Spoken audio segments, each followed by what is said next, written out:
Halo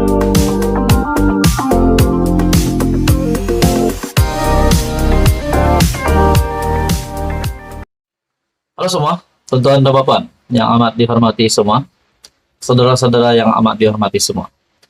Bagi Anda yang menonton video ini, peminat politik di Malaysia, tidak kisahlah peminat bahagian kerajaan, peminat di blok pembangkang, peminat Perikatan Nasional, penyokong Kerajaan Perpaduan, penyokong Pakatan Harapan, penyokong Barisan Nasional, penyokong Tun Mahathir sekalipun. Ini satu video yang pasti akan mengejutkan Anda. Saudara-saudara, seperti yang kita tahu, terdapat banyak gesaan yang dibuat di dalam dunia politik. Salah satu gesaan yang kita pernah dengar adalah berkaitan dengan, kita juga pernah mendengar berkaitan dengan gerakan untuk menggulingkan Datuk Seri Anwar Ibrahim, menggulingkan kerajaan. Namun sehingga kini, Datuk Seri Anwar Ibrahim masih kekal sebagai Perdana Menteri, masih kekal di puncak. Nah, terdapat juga gesaan di bahagian pembangkang pula. Ada beberapa pemerhati politik dan juga ada pemimpin politik sebelum ini membuat kenyataan, menggesa PAS untuk masuk kerajaan.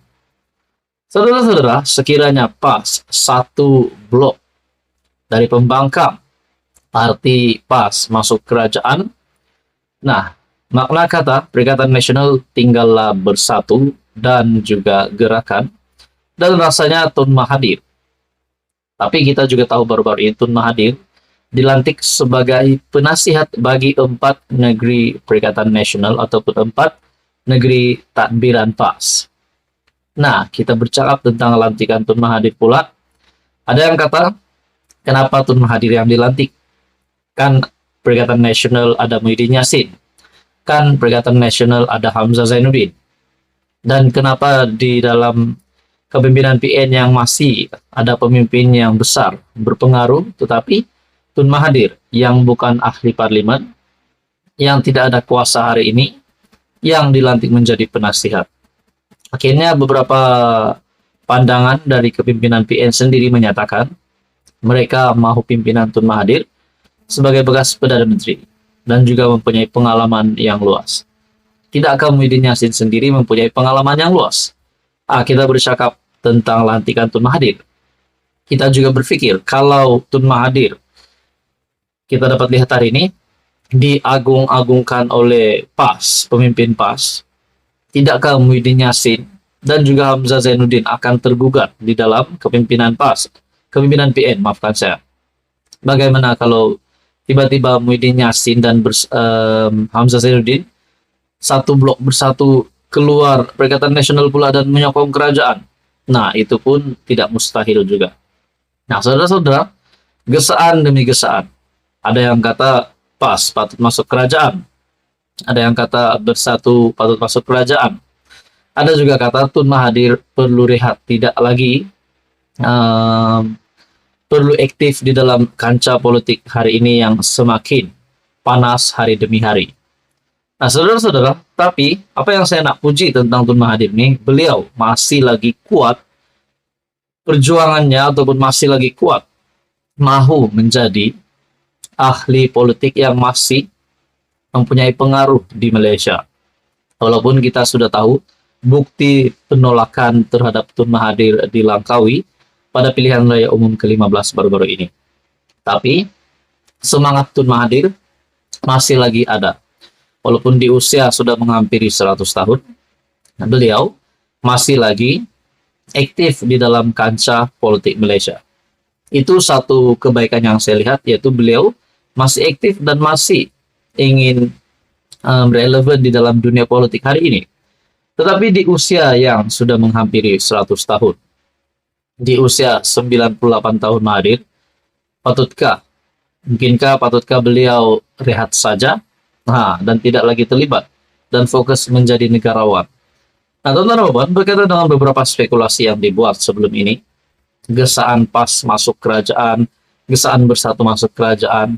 Kalau PAS masuk kerajaan, bagaimana dengan pembangkang? Tinggallah bersatu, tinggallah Mahathir, tinggallah gerakan, tinggallah muda. dan juga mungkin ada lagi yang lain. Nah, begitu juga kalau bersatu yang masuk kerajaan. Bagaimana pula dengan kepimpinan Perikatan Nasional? Bagaimana pula dengan Hadi Awang sebagai timbalan pengurus CPN? Adakah beliau yang akan memimpin PN tanpa bersatu? Seperti yang kita tahu, PAS mempunyai 40 kursi lebih, dan juga begitu juga bersatu, kalau saya tak silap, 30 kursi lebih. Saudara-saudara, apa komen Anda berkaitan dengan ini? Anda wajib share video ini. Anda juga dipersilakan like video ini dan tekan butang subscribe. Dan subscribe itu percuma. Halo semua, salam sejahtera Malaysia. Selamat datang ke channel Vels Lifestyle. Saudara-saudara, akhirnya hari ini terdapat satu lagi berita yang menyebut nama salah satu bos besar ataupun kepimpinan tertinggi Perikatan Nasional, yaitu Azmin Ali. Sudah pasti Azmin Ali adalah salah satu pemimpin PN ataupun pemimpin politik yang dikenali ramai, yang disanjung ramai juga. Teman-teman, satu artikel dari My Metro menyebut tentang satu case ataupun satu situasi berkaitan dengan fitnah. Disebut juga di sini Azmin, yang kononnya ataupun Azmin nafi keluar kenyataan fitnah Guan Eng. Guan Eng adalah bekas Menteri Keuangan juga. Teman-teman, dalam artikel ini, Datuk Seri Muhammad Azmin Ali menafikan dakwaan beliau mengeluarkan sebarang kenyataan berunsur fitnah terhadap bekas Menteri Keuangan Lim Guan Eng ketika berucap pada kempen PRU 15 di Lunas Kedah pada 12 November tahun lalu. Rupanya perkara ini sudah berlaku sejak November tahun lepas lagi, semasa kempen pilihan raya umum yang ke-15 yang lalu. Nah, teman-teman, nama Azmin Ali disebut di sini, di mana dakwaan beliau mengeluarkan kenyataan yang berbau fitnah terhadap bekas Menteri Keuangan, yaitu Lim Guan Eng.